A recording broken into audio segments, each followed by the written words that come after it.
사랑이 많으시고 자비하신 하나님 아버지, 오늘도 우리와 함께 해주심을 감사합니다. 오늘도 주님 앞에 나온 주의 백성들을 긍휼히 여겨 주시옵시고 한량없는 은혜와 복을 허락하여 주옵소서. 오늘도 말씀을 받을 때 헌신을 다짐하고 삶의 풍성한 열매를 맺는 결단이 있게 하여 주옵소서. 예수님의 이름으로 기도합니다. 아멘. 교회 소식 전해드리겠습니다.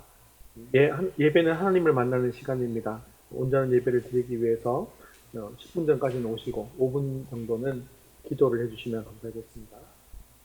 10월 암송 구절을 냉장고나 벽에 붙여두시고 수시로 읽고 암송해 주시면 좋겠습니다.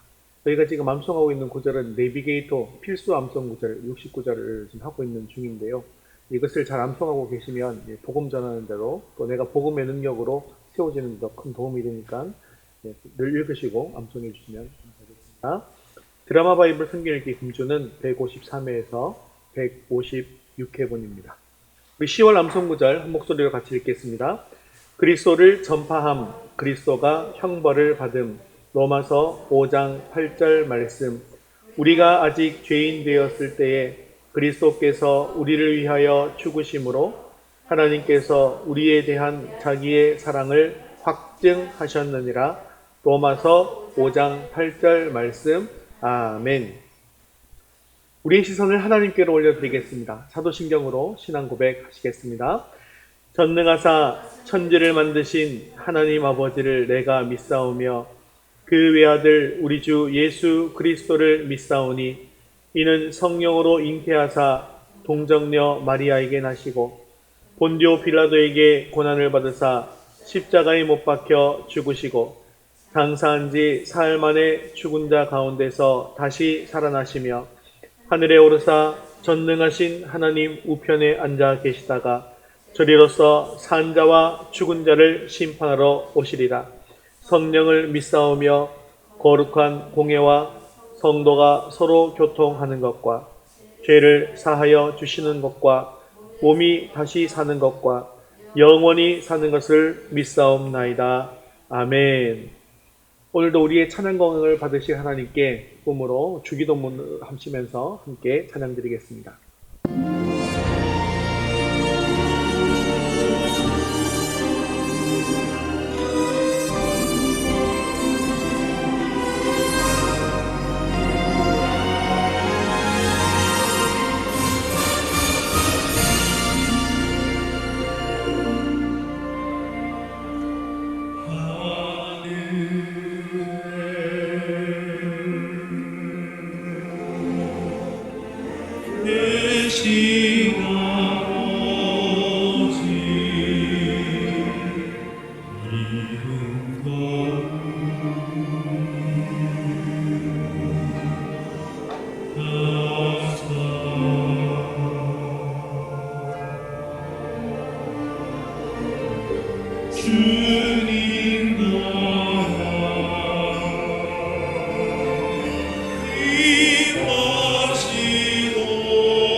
마음 있는 사람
주님의 기쁨 되기 원하네. 내 마음을 새롭게 하소서. 새 무대가 되게 하여 주사. 주님의 빛 비추게 하소서. 내가 원하는 한 가지 주님의 기쁨이 되는 것. 내가 원하는 한 가지 주님의 기쁨이 되는 것.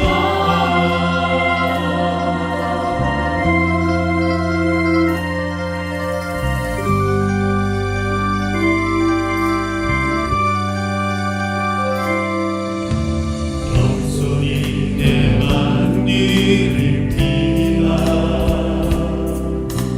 나의 모든 것 받으소서.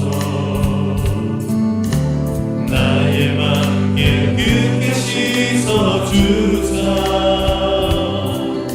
주의 길로 행하게 하소서. 내가 원하는 한 가지 주님의 기쁨이 되는 것. 내가 원하는 한 가지 주님의 기쁨이 되는 것. 내가 원하는 한 가지 주님의 기쁨이 되는 것. 내가 원하는 한 가지 주님의 기쁨이 되는 것. 내가 원하는 한 가지 주님의 기쁨이 되는 것. 내가 원하는 한 가지 주님의 기쁨이 되는 것.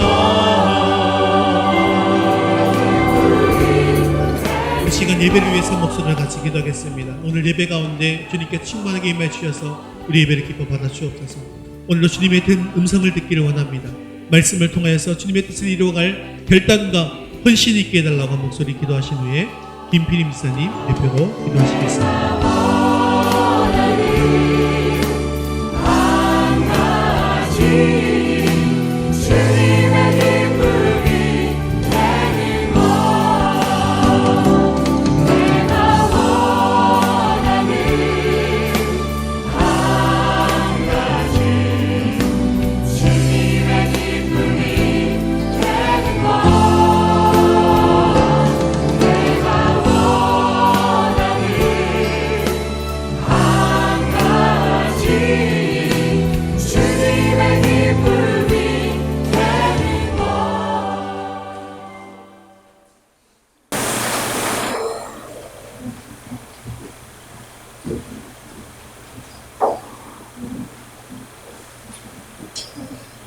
하나님은 사랑으로 우리의 삶을 인도하시는 하나님 아버지, 감사와 찬양을 올려드립니다.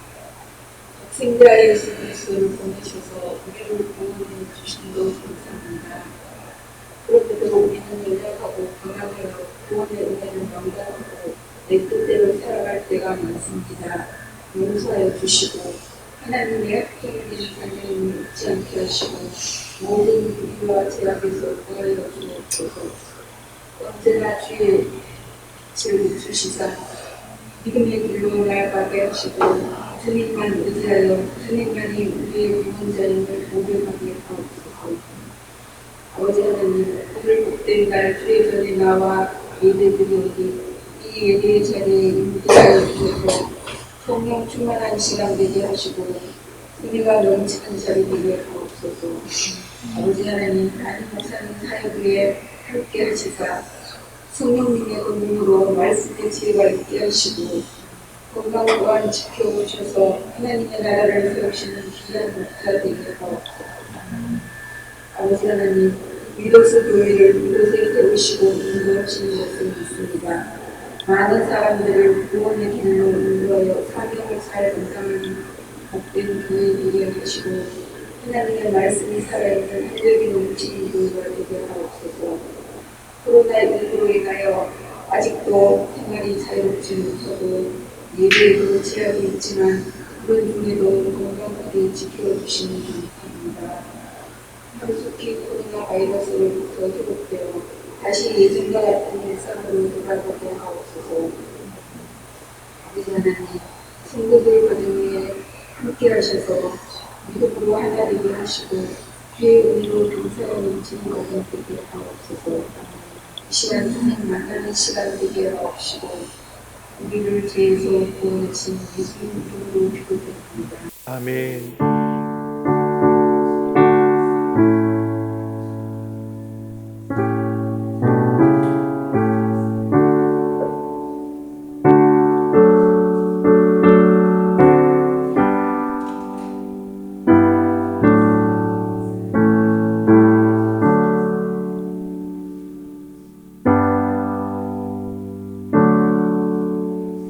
오늘 주신 하나님 말씀은 빌립보서 4장 4절에서 7절까지 말씀입니다.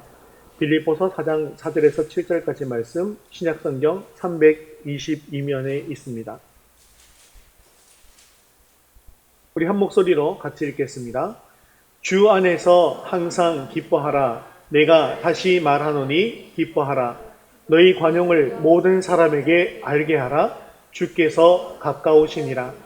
아무것도 염려하지 말고 다만 모든 일에 기도와 간구로 너희 구할 것을 감사함으로 하나님께 아뢰라. 그리하면 모든 지각에 뛰어난 하나님의 평강이 그리스도 예수 안에서 너희 마음과 생각을 지키시리라. 아멘. 계속해서 우리는 이 성령의 열매에 대해서 강해를 하고 있습니다. 지난번에 성령의 열매는 성령의 은사와는 다르다라고 말씀을 드렸는데 기억하십니까? 은사라고 하는 것은 우리가 어떤 능력을 가졌는가라는 것을 이야기하는 것이지만요. 이 성령의 열매라고 하는 것은 우리가 어떤 성품을 가진 사람인가라는 것을 이야기한다라고 말씀드렸는데 우리는 이것을 반드시 기억하고 우리가 이 성령의 열매에 대해서 배워야만 합니다. 그래서 성령의 열매는 우리가 얼마나 예수님의 인격과 성품을 닮았는가라는 것을 알게 해주는 척도가 되는 것이죠. 그래서 성경의 첫 번째 열매는 우리가 지난주에 배웠던 사랑의 열매였고 오늘 두 번째 희락, 즉 기쁨의 열매에 대해서 말씀을 나누어 보도록 하겠습니다. 여러분 인생에 있어서 가장 기쁜 때가 언제였습니까? 아마 어떤 큰 일들이 아주 좋은 일이 나에게 닥쳤을 때 아마 기쁘지 않았을까 생각합니다. 그런데 보통 사람들이 자기는 직접 닥쳐보지는 않았지만 만일에 이런 일이 닥치면 참 기쁠 거야 라고 상상해 본 적이 있는 그런 일들이 누구에게나 있을 겁니다. 그게 아마 로또가 당첨되는 그런 상상이 아닐까. 저도 그런 상상을 예전에 해본 적이 있거든요. 내가 로또에 얼마에 당첨되면 이걸로 얼마하고 또 교회 헌금은 얼만큼 하고 막 어떤 때 교회도 한번 세워보고 막 이런 상상들을 해본 적이 있습니다. 그래서 로또에 당첨되면 나는 몇백억 원의 일확천금을 얻게 되니 참 기쁠 거야 라고 사람들이 생각하더라는 것이죠. 그런데 실제로 로또에 당첨된 사람들이 그런 삶을 살고 있을까요? 미국에서 당첨자들의 생활에 대해서 조사한 적이 있는데요. 당첨자들이 10년 동안 어떤 삶을 살고 있는가라는 것을 추적해서 조사해 봤더니 이혼한 사람들도 많이 있고요. 마약 중독자가 된 사람도 많고 심지어는 파산한 사람들도 많이 있다는 그런 결과가 있습니다. 돈이 많으면 돈벼락을 맞으면 기쁠 것이다라고 생각했지만 실제로는 그렇지 않은 경우들도 많더라는 것이죠. 사실 우리는 이 세상을 살면서 기쁨을 잃어버리기 쉬운 세상에 살고 있는 것이 사실입니다. 무언가 내가 가졌을 때는 잠깐 기쁩니다. 하지만 그것이 사라지고 나면 곧바로 근심과 걱정으로 변해버리고 말더라는 것이죠. 하지만 우리 주님께서는 그렇게 살아서는 안 된다라고 오늘 말씀하고 계십니다. 우리는 예수 믿고 성령을 받았습니다. 그래서 우리는 성령 받은 사람으로서 하나님의 백성으로서 다른 삶을 살아야 합니다. 그래서 사도 바울은 4절에서 이렇게 말씀하고 있는 것이죠. 함께 읽겠습니다. 주 안에서 항상 기뻐하라. 내가 다시 말하노니 기뻐하라. 아멘. 그래서 사도 바울은 데살로니가전서 5장 16절에서 18절까지 말씀 속에서도 항상 기뻐하라. 쉬지 말고 기도하라. 범사에 감사하라. 이는 그리스도 예수 안에서 너희를 향한 하나님의 뜻이니라 라고 말씀하고 있는 것입니다. 그리스도인의 특징이 무엇이 되어야 되겠습니까? 예수 믿으면 가장 먼저 우리에게 구원의 기쁨이 있게 되죠. 성령 체험을 하게 되면 사람들마다 각각 다른 은사를 받습니다. 그러나 거기에는 공통 분모가 반드시 존재합니다. 그것은 바로 기쁨이라고 하는 공통 분모입니다. 이 기쁨이라고 하는 것은 세상이 주는 일시적인 기쁨과는 전혀 비교할 수가 없습니다. 이 기쁨은요, 핍박당하고 공경에 처해 있다 할지라도 끊임없이 샘솟는 그런 기쁨입니다. 그래서 예수님 믿는 사람들의 얼굴이 보통은 환한 것이죠. 사실은 예전에 얼굴 표정이 좋은 사람들을 보고 혹시 예수님 믿냐라는 이야기를 많이 했고요. 그리고 얼굴 표정이 너무 좋은 사람들은요, 혹시 목사님이냐라는 이야기도 많이 했다는 거 여러분 아십니까? 요즘은 좀 그런 이야기들이 쏙 들어가 버린 것 같아요. 이것은 우리에게 예수 믿는 사람들에게조차 기쁨이 사라졌다는 것을 반증하는 증거가 아닌가 생각되어집니다. 그런데 우리가 기억해야 될 것은 성령 받은 사람들의 공통 분모, 하나님의 자녀들, 천국의 백성들이 가져야 될 가장 기본적인 성품이 바로 기쁨이라는 사실을 기억하셔야 합니다. 심지어 초대교회 그리스도인들은 로마의 원형 경기장에서 사자밥이 되어서 죽게 될지언정 그곳에서도 웃으면서 순교했다고 합니다. 스테반 집사님도 순교하실 때에 돌에 맞아 죽으면서도 얼굴이 천사와 같았다라고 말씀하고 있죠. 그래서 사도 바울은 오늘 말씀 속에서 항상 기뻐하라고 말하고 있는 것입니다. 항상이라는 말은 말 그대로 언제든지 어떠한 상황 속에서도 기뻐하라라는 뜻이죠. 우리는 대체로 무언가를 가지게 되었을 때 기뻐합니다. 또한 높은 자리에 올라가게 되었을 때 기뻐합니다. 일이 잘 풀려갈 때 기뻐할 수 있고 몸이 건강할 때에는 기뻐할 수 있습니다. 그런데 그 반대로 일이 잘못되거나 무언가를 잃어버리거나 내가 내려가거나 꼬이거나 몸이 병들 때 기뻐한다는 것은 불가능해 보인다라는 것이죠. 그런데 말씀은요, 그런 상황에서도 기뻐하라고 말씀하고 있는 것입니다. 도대체 어떻게 그렇게 할 수 있다는 말입니까? 바울은 항상 기뻐하라 라고 말하면서 또다시 내가 다시 말하노니 기뻐하라 라고 반복해서 말씀하고 있습니다. 그런데 이 말씀은 빌립보 교회에 쓴 편지 아니겠습니까? 그런데 당시 빌립보 교회의 상황을 보면 결코 기뻐할 수 있는 상황이 아니었습니다. 경제적으로는요, 굉장히 가난했습니다. 정치적으로는요, 식민지였습니다. 로마 형제가 통치하는 지역이었어요. 그래서 앞으로 박해의 위협은 점점 더 강해지고 있는 때였습니다. 그리고 영적으로는 이단과의 외로운 싸움이 있었던 시기입니다. 또한 교회 내부적으로는 분열의 갈등도 겪고 있는 상태였습니다. 우리가 생각해 보시면 교회가 내부적으로 분열이 생길 때, 또 내부적으로 갈등이 있을 때 신앙생활의 기쁨이 사라지는 것 여러분 보시죠. 눈에 가시 같은 사람이 있는데 꼴도 보기 싫은 사람이 앉아서 같이 예배를 드리고 있는데 기쁨이 있을 수가 없는 것이죠. 이 빌립보서에 나오는 유오디아와 순두계의 갈등은요, 당사자들만의 문제는 아니었습니다. 이 두 사람의 갈등은 빌립보 교회에서 예수 믿는 기쁨을 다 빼앗아가 버리고 말았다는 것이죠. 이렇게 내적으로도 외적으로도 힘든 것이 바로 빌립보 교회의 상황이었습니다. 기뻐할 일이 별로 없습니다. 그럼에도 불구하고 사도 바울은 기뻐하라 라고 권면합니다. 이 짧은 빌립보서에 기쁨이란 말이 16번이나 등장하고 있습니다. 그래서 이 빌립보서를요, 기쁨의 서신이다 라고 이야기하거든요. 심지어 바울은요, 지금 감옥 속에 갇혀 있습니다. 그래서 이 빌립보서는 옥중 서신이기도 합니다.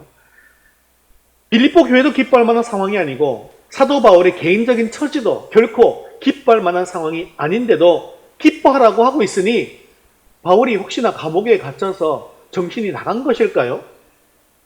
그렇지 않습니다.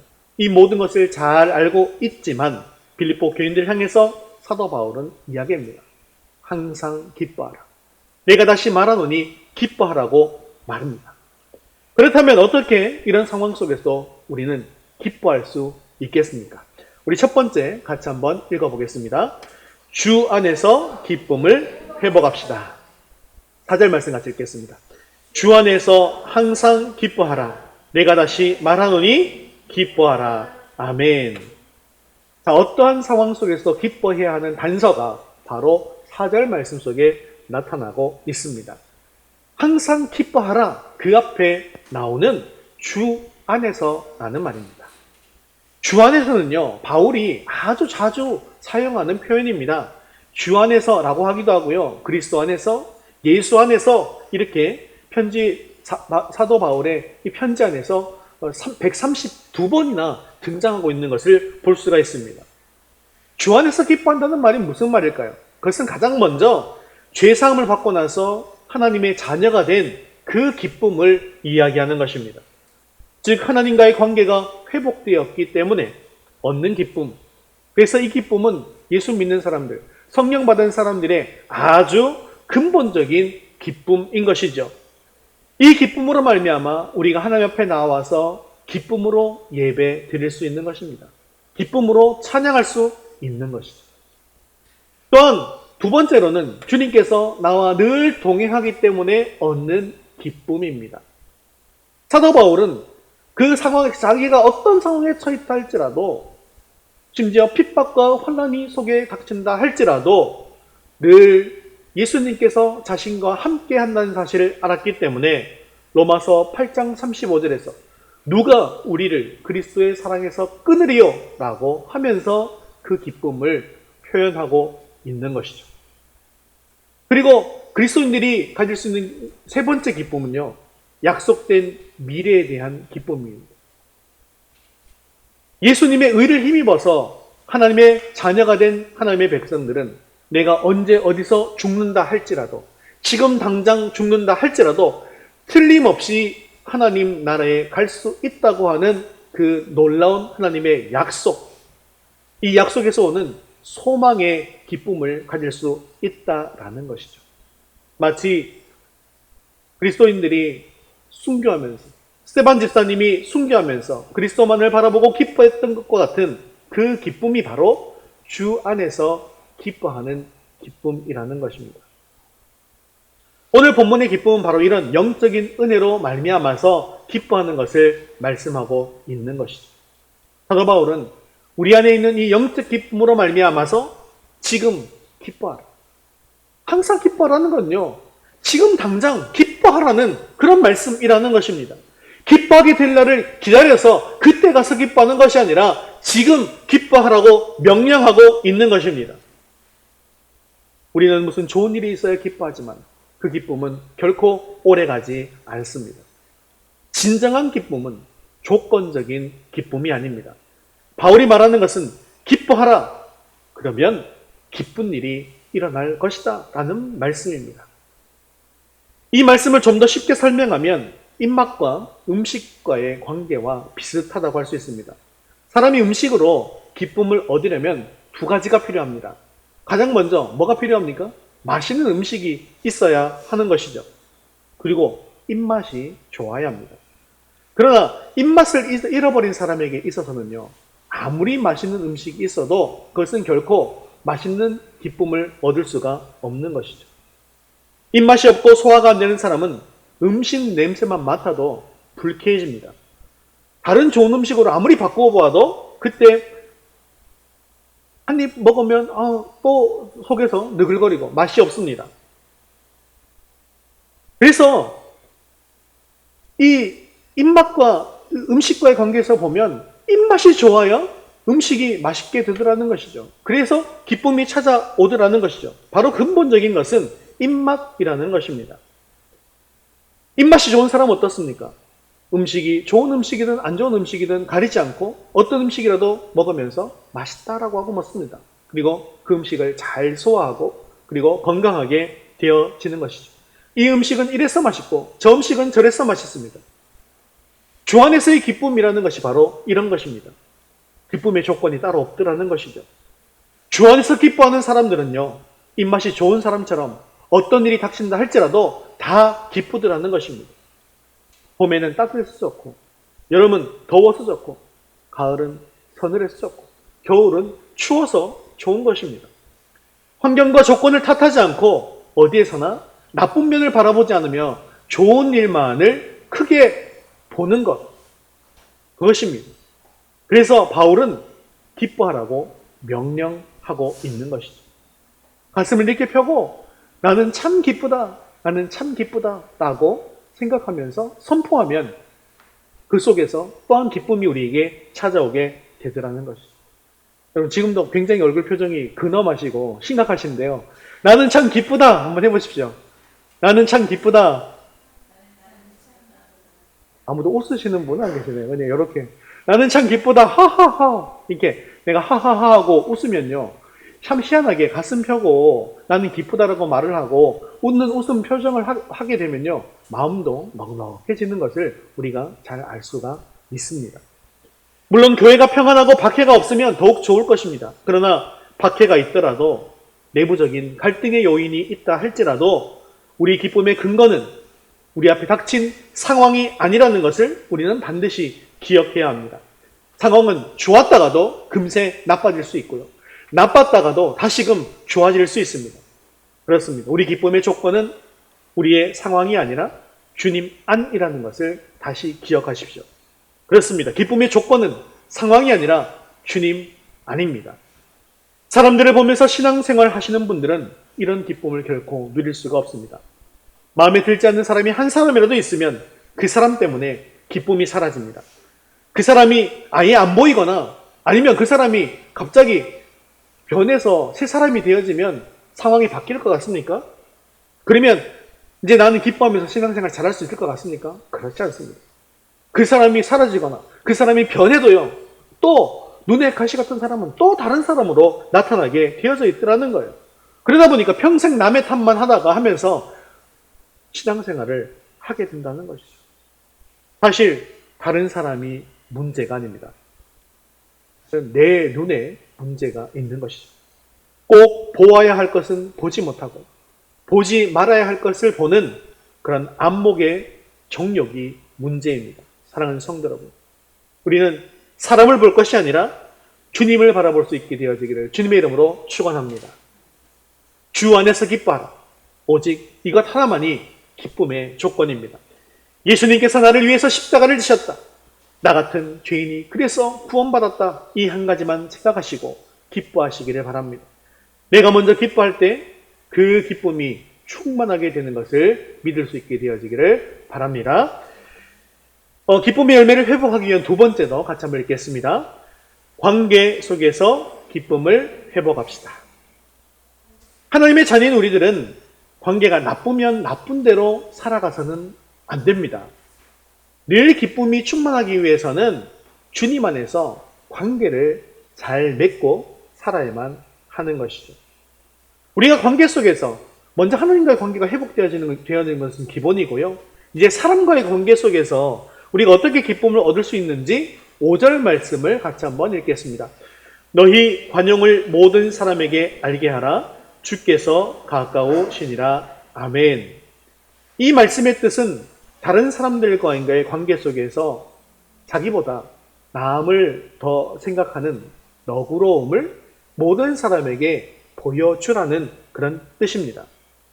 이것은 더욱더 넓은 마음을 가지고 다른 사람을 품는 것을 의미하는 것이죠. 바울이 지금 이런 교훈을 하는 이유가 있습니다. 2절에 보시면 아까 말씀드린 그 유오디아와 순두계라는 사람이 있었습니다. 이 두 사람은요, 빌립보 교회의 아주 중요한 두 명의 여성 지도자였습니다. 그런데 이 두 사람이 같은 마음이 아니었던 거죠. 사도 바울은 이들의 모습을 보고 주 안에서 같은 마음을 품으라 라고 명령합니다. 그러니까 주님께서 우리를 구원해 주시고 우리에게 기쁨을 주셨음에도 불구하고 공동체 안에서, 관계 안에서, 우리 모든 인간 관계 속에서 그 관계가 틀어지게 되어지면 기쁨을 잃어버리게 된다라는 것이죠. 하나님과의 관계가 아주 중요하지만 이웃과의 관계도 더불어서 너무나도 중요하다는 것을 말씀하는 것입니다. 아무리 신앙생활을 통해도, 말씀을 통해서 많은 은혜를 받았다 할지라도 공동체 안에서 관계가 틀어지면 기쁨을 잃어버리게 된다는 것입니다. 그래서 중요한 것은 우리의 기쁨이 관계 안에서의 기쁨이 되어야 한다는 것입니다. 그러기 위해서 우리가 마음속에 반드시 품어야 될 덕목이 바로 관용이라는 것이죠. 우리는 옳은 것을 지키려고 하는 경우가 참 많이 있습니다. 그런데 나에게 옳은 것을 지키려고 하다 보니까 그것 때문에 다툼이 발생하게 되더라는 것이죠. 그리고 그 다툼 때문에 어떤 일이 벌어집니까? 결국 기쁨을 잃어버리게 된다는 것이죠. 그래서 우리는요, 옳은 것보다 더 중요한 것이 있다는 사실을 기억하셔야 합니다. 옳은 것보다 더 중요한 것이 무엇이겠습니까? 관용이고 기쁨이라는 것이죠. 때로 우리는 너그럽게 용서할 수 있어야 합니다. 이스라엘 전승에 이런 이야기가 있습니다. 어느 날 아브라함에게 어떤 노인이 찾아왔습니다. 아브라함은 손님을 잘 대접하는 사람이었기 때문에 이 노인을 극진하게 대접했습니다. 그래서 식사를 대접을 했는데요. 그런데 이분이 기도도 하지 않고 그냥 허겁지겁 식사를 하는 것입니다. 그래서 아브라함이 화가 잔뜩 나서 이렇게 말했습니다. 아니, 당신은 어떻게 하나님 앞에 감사하지도 않고 기도하지도 않고 이렇게 식사를 하는 겁니까? 노인이 이렇게 대답합니다. 나는 하나님을 믿지 않고 나 자신을 믿기 때문입니다. 그래서 아브라함이 화가 나서 그냥 그 사람을 내쫓아버리고 말았습니다.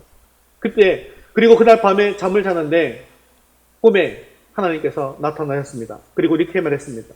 아브라함아, 너는 왜 그 노인을 내쫓았느냐? 하나님, 그 사람은 하나님도 모르고 감사도 모르는 사람입니다. 그런 사람은 제가 용납할 수 없었습니다. 그래서 쫓아냈습니다. 그때 하나님께서 이렇게 말씀하셨답니다. 아브라함아, 나는 그 사람에 대해서 80년이나 참았는데 너는 1시간도 참지 못합니다. 그렇습니다. 사람들과의 관계 속에서 우리가 관용의 사람이 되지 못하면 우리가 항상 기뻐할 수 없는 것입니다. 우리 주변에는요, 경과 없는 사람들도 너무나 많고 자기 자신만 잘난 사람들도 너무나도 많이 있습니다. 그럼에도 불구하고 사도 바울은 그들에게 관용하라고, 용서하라고 말씀합니다. 다른 사람에게 관용을 보여주라고 말씀합니다. 왜 그렇습니까? 그것은 우리의 기쁨을 위해서라는 것이죠. 사랑하는 성도 여러분, 주님 안에서 받은 기쁨을 관용함을 통해서 다른 사람들에게 나누어주는 삶을 살아보시기를 바랍니다. 이 기쁨은 지체 다른 지체들과 나눌 때에 더욱더 늘어가게 되어지는 기쁨이라는 것입니다. 그리고 이것이 바로 하나님께서 기뻐하시는 성숙한 기쁨의 열매가 됩니다. 기쁨의 열매를 회복하기 위한 세 번째 같이 읽겠습니다. 기도를 통해 기쁨을 회복합시다. 우리가 아무리 믿음의 눈으로 주님만을 바라보려고 해도 우리의 상황과 환경이 너무나도 어려운 그런 때를 만날 때가 있습니다. 우리가 원하지 않는 그런 순간이 찾아올 때도 있습니다.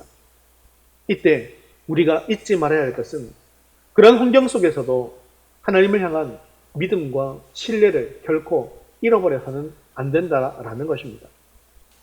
내 삶에 어떤 일이 발생하더라도 무슨 일이 일어난다 할지라도 하나님께서 나를 사랑하고 계신다. 하나님께서 나를 버리지 않으신다. 하나님께서 늘 나와 동행하신다라는 사실을 굳게 확신할 수 있기를 바랍니다. 6절 말씀 같이 읽겠습니다. 아무것도 염려하지 말고 다만 모든 일에 기도와 간구로 너희 구할 것을 감사함으로 하나님께 아뢰라. 아멘. 6절 말씀에 이 염려라는 말이 나오는데요. 이 염려가 바로 기쁨의 최대의 적입니다. 이렇게 염려 속에서 기쁨을 잃어버리고 절망하지 않도록 하나님께서 우리에게 주신 것이 있어요. 선물입니다. 이것은. 그것이 무엇입니까? 바로 기도입니다. 우리가 극복할 수 없는 문제를 만났을 때 염려하지 말고 바로 기도하라는 것입니다. 어떻게 기도하면 되는 것일까요? 감사함으로 하나님께 아뢰는 것이죠. 이렇게 기도하면 어떻게 된다라고 말씀합니까? 7절 말씀입니다.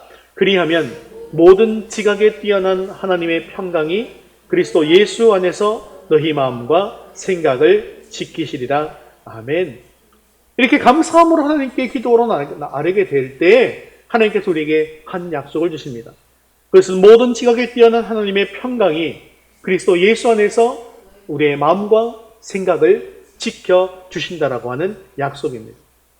모든 지각에 뛰어난 하나님이라는 것은 우리의 모든 것을 초월하는 능력이 많으신 하나님이라는 것을 뜻하는 것입니다. 즉 내가 기대했던 것 이상의 기쁨과 평강이 우리의 마음속에 넘쳐나게 된다라는 것입니다. 즉 우리 속에 염려가 있지만 염려의 거리들이 있지만 그 염려가 변해서 기쁨이 되게 해주시겠다는 것입니다. 물론 우리가 기도한다고 해서 당장 그 문제가 해결되는 것이 아닙니다. 우리가 돈을 위해서 기도했는데 물질이 지금 당장 생기지 않을 수 있습니다. 건강을 위해서 기도했는데 건강이 바로 나아지지 않을 수도 있습니다. 하지만 문제가 해결되었기 때문에 기쁜 것이 아니라 우리가 기도의 자리에 나아가면서 기도하면 누구 만나게 됩니까? 하나님을 만나게 되는 것이죠. 우리가 기도하면서 하나님과의 관계가 회복되고 하나님을 만날 수 있기 때문에 기쁨이 회복되는 것입니다. 열쇠가 바로 여기 있는 것이죠. 우리가 주님이 주시는 기쁨을 잃어버리지 않는 비결은 바로 주님을 만나고 주님과 동행하는 것입니다. 주님 앞에 나아가서 기도하는 것입니다. 그럴 때 하나님께서는 우리에게 인간의 이해를 훨씬 더 초월한 하나님의 평화를 경험하게 될 것이다 라고 약속해 주셨습니다.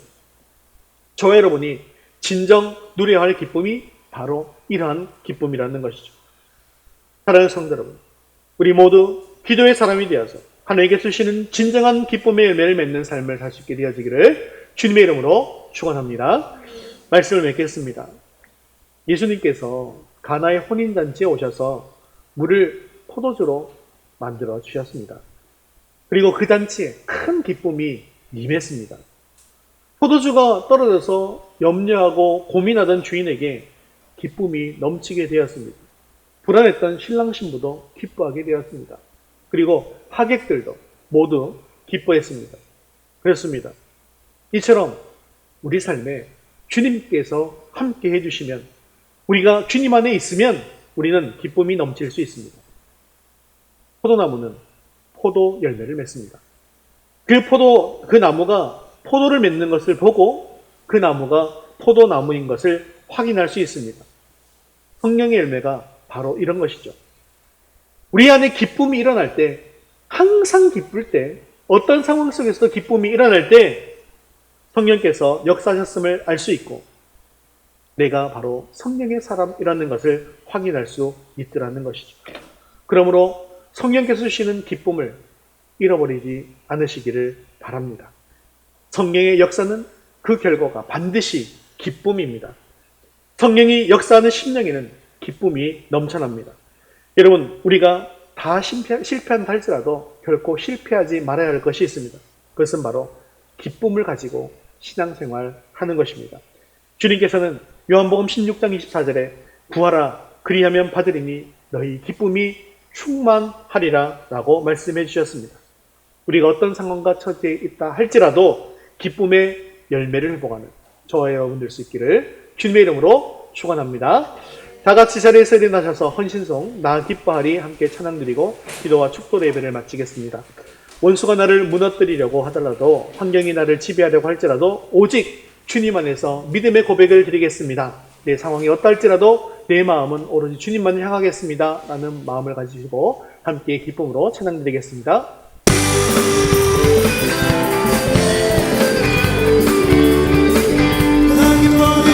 나 기뻐하리 나 기뻐하리 나 기뻐하리 나 주 안에서 기뻐하리라 나 기뻐하리 나 기뻐하리 나 기뻐하리 나 주 안에서 기뻐하리라 원수가 나를 무너뜨리려고 내 마음에 속삭였네 내 영이 깨어 넘어지지 않고 나의 믿음의 고백이 목숨을 묻네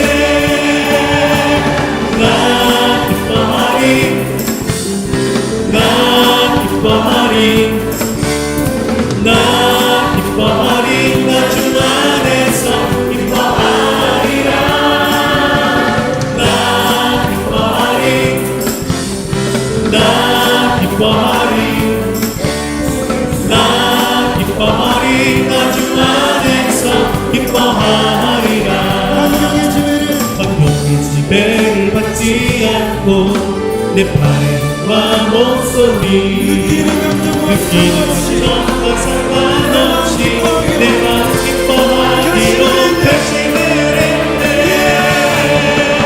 나 기뻐하리 나 기뻐하리 나 기뻐하리 나 주 안에서 기뻐하리라 나 기뻐하리 나 기뻐하리 나 기뻐하리 나 주 안에서 기뻐하리라 나 기뻐하리 나 기뻐하리 나 기뻐하리 나 기뻐하리 나 주 안에서 기뻐하리라 나 기뻐하리 나 기뻐하리 나 기뻐하리 나 주 안에서 기뻐하리라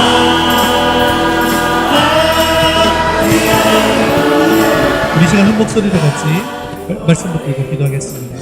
내 상황이 비록 어렵다 할지라도 주 안에서 있음으로 기쁘게 하여 주옵소서.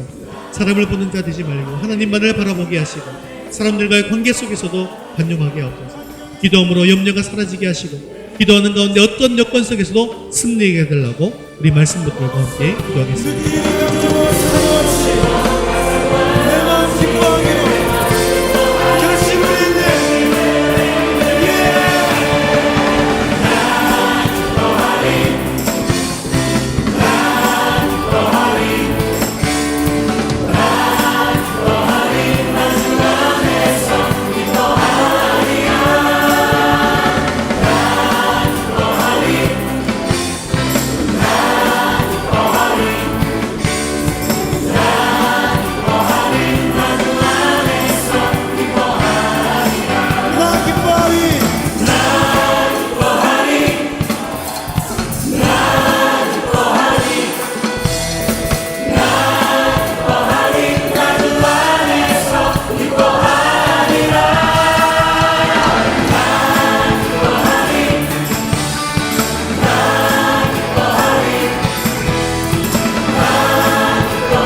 그리고 자비로우신 하나님 아버지, 오늘도 귀한 하늘의 말씀을 주심 감사합니다. 전능하신 하나님, 우리가 성령을 따라 행하는 삶을 살 수 있도록 우리 삶에 성령의 열매가 맺히기를 원합니다. 특별히 우리에게 기쁨의 열매가 맺히게 하여 주시옵소서. 늘 주 안에서 항상 기뻐하게 하옵소서. 내 상황을 바꿔달라고 기도하지 말게 하시고 주 안에 있을 수 있도록 기도하게 하옵소서. 사람을 보는 자가 되지 말게 하옵시고 하나님만을 바라보게 하시고 사람들과의 관계 속에서도 관용하는 자가 되게 하여 주옵소서. 우리가 기도함으로 염려가 사라지게 하시고 기도하는 가운데 어떤 여건 속에서도 승리케 하시는 하나님의 능력을 믿고 기뻐하게 하여 주시옵소서. 사랑이 많으신 자비로우신 하나님 아버지, 우리에게 더욱더 큰 믿음을 더해 주셔서 하나님께서 든든한 우리의 보호자이심을 깨닫게 하옵소서. 언제나 나와 늘 함께 하신다는 하나님에 대한 믿음으로 말미암아 우리의 믿음이 참 평안과 안식을 얻게 하여 주시옵소서. 특별히 우리 자녀들이 믿음으로 잘 자라나기를 원합니다. 우리 자녀들의 건강을 지켜주시고 지혜가 자라고 키가 자라며 더욱더 하나님을 의지할 수 있는 믿음, 강건한 믿음을 가진 우리 아이들이 되게 하여 주시옵소서. 우리 주님의 품을 잠시 떠나 있는 우리 자녀들 긍휼히 여겨 주시어서 다시금 주님 앞에 나오는 은혜가 있게 하여 주옵소서. 오늘도 이 자리에 함께하지 못한 우리 성도들이 있습니다. 그들 어느 곳에 있든지 주님께서 그 마음과 믿음을 지켜주시옵시고 건강도 지켜 보호하여 주시옵소서. 우리의 생명 되시고 소망 되시는 예수 그리스도의 이름으로 기도드리옵나이다. 아멘. 이제는 우리 주 예수 그리스도의 은혜와 하나님 아버지의 크신 사랑하심과 성령님의 위로 교통하심이 주님 안에서 사랑의 열매를 회복하기 원하는 사랑하는 모든 성도들 머리머리 위에 이제부터 영원까지 함께 있을지어다. 아멘.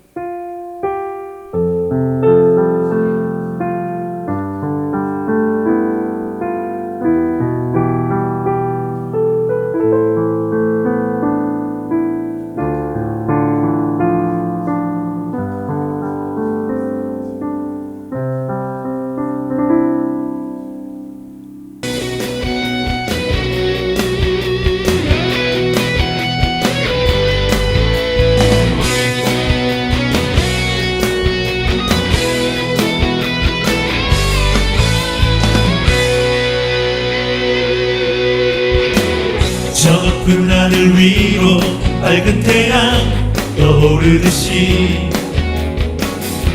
난 주저앉지 않으리. 어떤 어려움에도 주의 길을 선택하리. 빛 가운데로 걸으리. 주님을 크게 보는 믿음 가지고 세상에 나타내리라. 놀라운 주의 사랑을 주의 꿈을 안고 일어나리라. 선한 능력으로 일어나리라. 이 땅의 부흥과 회복은 바로 나로부터 시작되리. 주의 꿈을 안고 일어나리라. 선한 능력으로 일어나리라. 이 땅의 부흥과 회복은 바로 나로부터 시작되리.